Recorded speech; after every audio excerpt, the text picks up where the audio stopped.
亚马逊河有一种海牛是目前世界上体型上细的海牛，已经要断种了。巴西保育机构今日救到一只海牛囝，保育人员饲2冬，最10公斤，饲到即马60公斤了。咱做伙来看卖。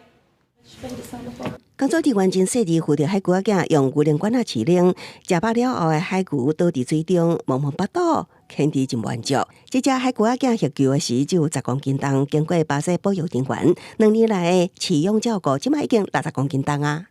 E esses filhotes são filhotes órfãos, né? Provavelmente a mãe deve ter sido abatida, né? Foi caçada, e aí os filhotes sem a mãe eles ficam muito vulneráveis. Então eles precisam ser resgatados para serem encaminhados para um programa de reabilitação.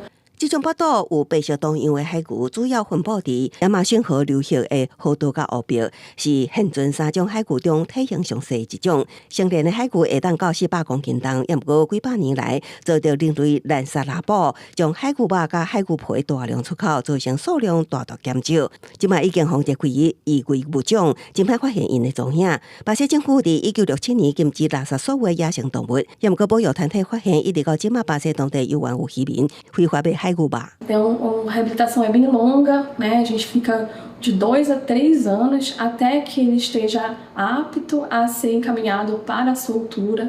除了面临来自人类的威胁，亚马逊流域最近爆发恐慌，让海牛失去生态地，加上海牛本身的生育率低，也让数量一排回升。亚马逊海牛的有生期大约是1年，7年期达到2年，了后爱转做食食物才会继续大汉。公司新闻张惠敏编译。